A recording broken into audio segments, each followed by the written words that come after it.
Et donc, notre orateur de ce soir est membre depuis 1997 et depuis que je suis membre Toastmaster, je prépare toujours une capsule durant l'année, ou peut-être deux, trois capsules durant l'année. Moi, j'adore ces capsules. Et à mes questions, il a répondu qu'il utilise la modération pour exprimer sa liberté.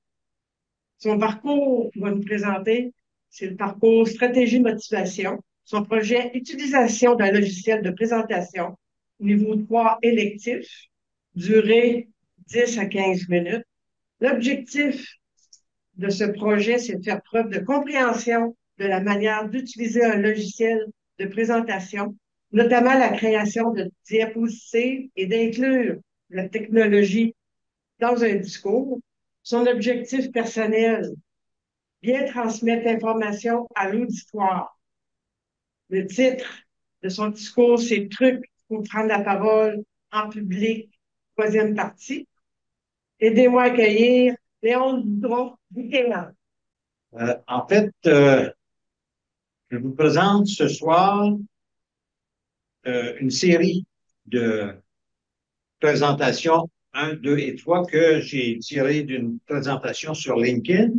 Et ce que j'ai à vous dire, c'est que je partage quelque chose qui a été emprunté à John Zimmer. John Zimmer est un orateur professionnel, un coach, un mentor qui vit, c'est un Canadien qui vit en Suisse et qui a au-dessus de plusieurs milliers d'abonnés. Et en décembre, John Zimmer a décidé de faire un cadeau à ses abonnés, de présenter 50 trucs pour prendre la parole en public. Et moi, j'ai trouvé que là-dedans, c'était des petites perles, c'était des pépites d'or. J'ai toujours tout de suite voulu les partager avec mes collègues Toastmasters. J'ai demandé la permission à John Zimmer de pouvoir le faire et il m'a autorisé à le faire. C'est pour ça qu'on le voit ici maintenant. Ce que je voulais vous dire, c'est qu'on a vu ensemble la préparation de la personne. Tu sais, donc, ce qui était pour devenir conférencier, comment on se prépare mentalement. Vous vous souvenez peut-être de la réflexion sur avoir de la valeur dans ses discours. Pensez comme un pro. Donc, voir une présentation comme un privilège, une responsabilité et une opportunité. On avait vu aussi la respiration en boîte, les 4 secondes, 4 secondes, 4 secondes pour éviter le stress et des éléments du charisme. C'est ce qu'on avait vu dans la préparation du conférencier. Dans la préparation d'une présentation, on avait vu les accroches. Des questions qu'on peut poser, des citations qu'on peut mentionner, des affirmations qu'on peut faire pour nous aider à commencer le discours. On avait vu aussi que les contrastes créer le rythme dans une présentation. On avait vu comment c'était important les transitions quand on part d'une partie de notre discours. Donc, c'était des éléments qu'on avait. Ce soir, ça, c'était la deuxième partie qui était la préparation du message. Ce soir, nous voyons la livraison du message. Donc, c'est la partie la plus cruciale pour nous. On est devant l'auditoire, on a à livrer le discours. On a choisi d'être devant une auditoire, on a l'occasion de parler. Donc, je vous dis que la matière que je vous présente, c'est tiré d'une présentation de Manner of Speaking, 50 Public Speaking Tips, que moi j'ai isolé en 3 parties, comme on a vu ici. John Zimmer, comme je vous présentais tantôt, Canadien vivant à Lausanne, qui a des milliers d'abonnés. Voyons ce soir la livraison du message. Premier élément, ce que les orateurs ne doivent pas porter sur scène.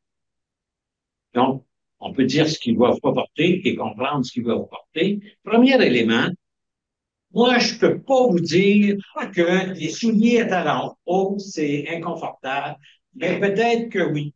Donc, si vous avez, que ce soit des souliers, un pantalon, une chemise, quelque chose de vêtement qui est inconfortable, ben, ce n'est pas l'élément à mettre lorsqu'on va pour les ventes publiques. Un autre élément, des vêtements trop décontractés. Si on est très relax, puis pense comme à Charles-Édouard, les étudiants pensent que ça peut être correct parfois d'être décontracté, mais il faut le faire avec réflexion. Des motifs distrayants.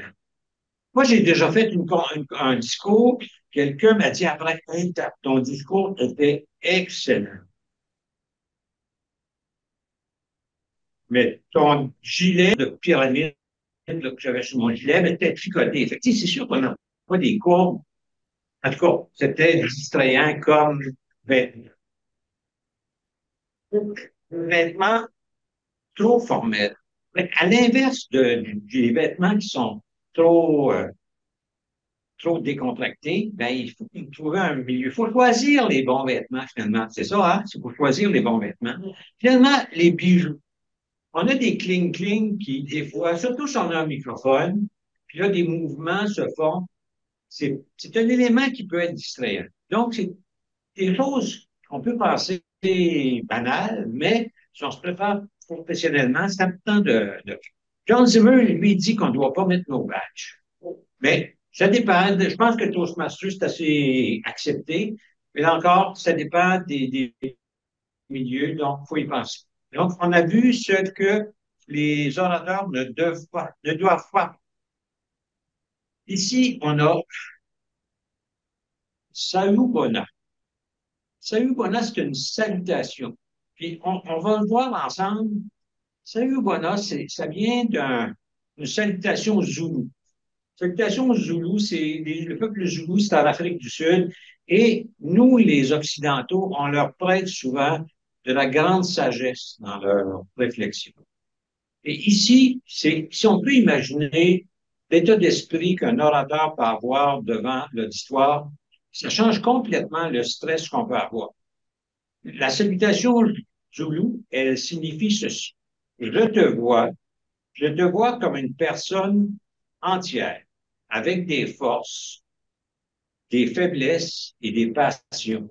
Comme moi, tu as de la dignité et tu as mon respect. J'apprécie le temps que nous passons ensemble. Je te vois. Donc, si on considère que c'est pas c'est pas des adversaires qui est notre auditoire. Ce sont des personnes que moi je respecte, elles me respectent aussi. Donc, c'est une attitude à avoir devant son auditoire. D'utiliser la variété vocale. Si votre voix est monotone, votre public sera plat. En fait, l'idée ici, là, c'est les montagnes russes. La variation vocale qui peut se vivre par le ton, la force, le rythme, les pauses, vise à créer ou à maintenir l'intérêt de l'histoire. Si on est, ben, notre auditoire va être semblable. Donc, pensez à variation vocale pour maintenir l'intérêt de l'auditoire. Poursuivons. Quand tu fais une pause, on aborde les pauses. Lorsque on fait une pause, qu'est-ce qui se passe? Vous créez de l'anticipation. Si je fais une pause, l'auditoire s'attend que je vais dire quelque chose, donc il y a comme un désir d'entendre. C'est ça l'anticipation, c'est ça le bénéfice d'une pause. Si on fait une pause après avoir dit quelque chose d'important, ça donne le temps au public, à l'auditoire, de réfléchir à ce qu'on vient de dire. Et le bénéfice de faire une pause. Pendant une pause, l'orateur, il a le temps de respirer et de réfléchir. Donc, ça lui permet de se repositionner par rapport à son texte ou par rapport à ce qu'il a géré dans l'auditoire. En faisant des pauses, on réduit les mots de remplissage. Alors, on remplace ces mots-là par une pause. Lorsque tu réalises une pause comme orateur, tu as l'air calme et posé. Donc, tu ralentis le rythme et tu fais en sorte que c'est probablement plus intéressant pour l'auditoire.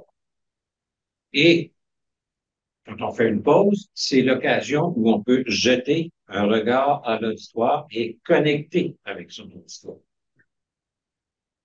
Quand faire une pause? On a vu c'est pendant une pause, mais quand faire la pause? On peut faire une pause avant de commencer à parler. C'est sûr que si ça parle beaucoup dans l'auditoire, il s'agit de ne pas parler. On fait une pause. Quand l'auditoire est prêt à commencer, soit on l'arrête, on dit, hey, c'est bon, tu vas parler, ou on attend, puis on commence lorsque le silence est gagné. Pour signaler que quelque chose d'important arrive. Hey, j'ai quelque chose là, c'est vraiment important. Ça peut être précédé d'une pause pour être sûr que l'auditoire va bien écouter. On peut faire une pause pour que l'auditoire puisse s'accaparer de ce qu'on vient de lui dire. Ça lui permet de réfléchir. Lorsqu'on fait une transition d'un sujet à l'autre, une pause peut être utilisée. Après avoir demandé une réflexion au public de réfléchir ou d'imaginer une situation, ça lui donne l'occasion de réfléchir. Puis, pour réfléchir à une question qui a été posée, souvent on reformule la question. En plus, ça peut se terminer par une pause qui nous permet de réfléchir à la réponse. Donc, on a vu quand faire les pauses. 5 gestes qui sont simples. Ça, c'est bien connu. J'ai un point important. Je vais vous parler de 2 points. Alors, moi, j'ai 5 points, là, j'ai des choses à dire. Mais, oui, c'est très visuel, mais je pense qu'il ne faut pas en abuser. On pourrait parler longtemps des gestes des mains. Et des gestes comme on ne devrait pas faire quand on dit faut aller par l'autre, c'est un peu trop directif. Pas ne pas dire avec la main ouverte, ça paraît beaucoup plus souple comme geste.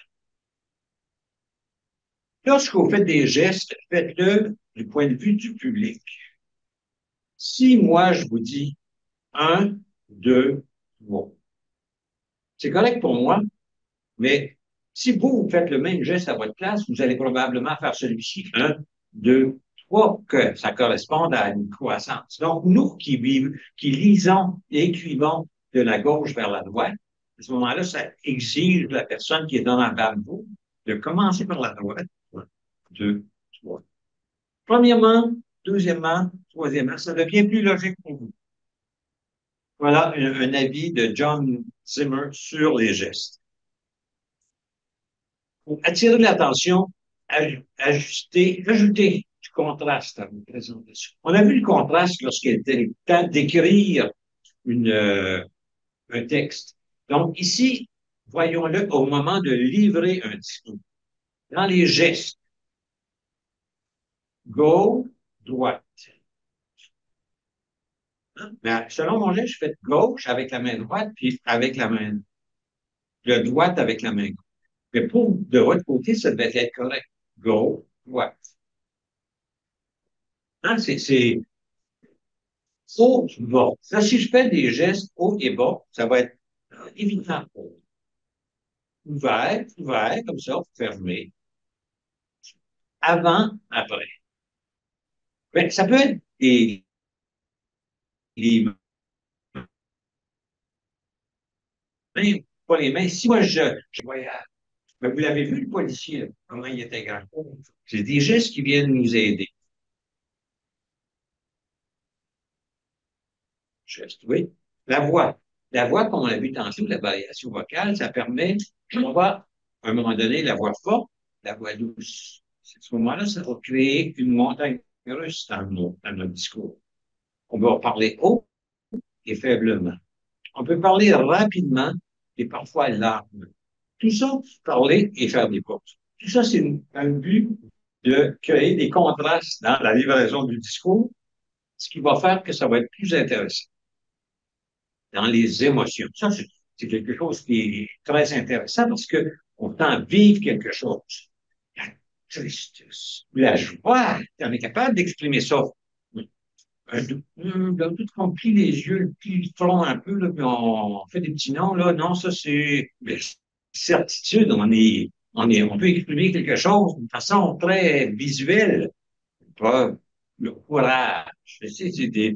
Non seulement ça met de l'intérêt, c'est quasiment agréable de le livrer, le soupçon ou la confiance, le désespoir et l'espoir. Voilà des émotions contradictoires. Dans le visuel, on peut aussi en faire quelque chose de foncé, quelque chose de pâle, euh, des diapositives ou pas de diapositives. C'est une réflexion qu'on peut faire sur comment on peut faire varier les messages. Ici, après la conférence, où est votre attention?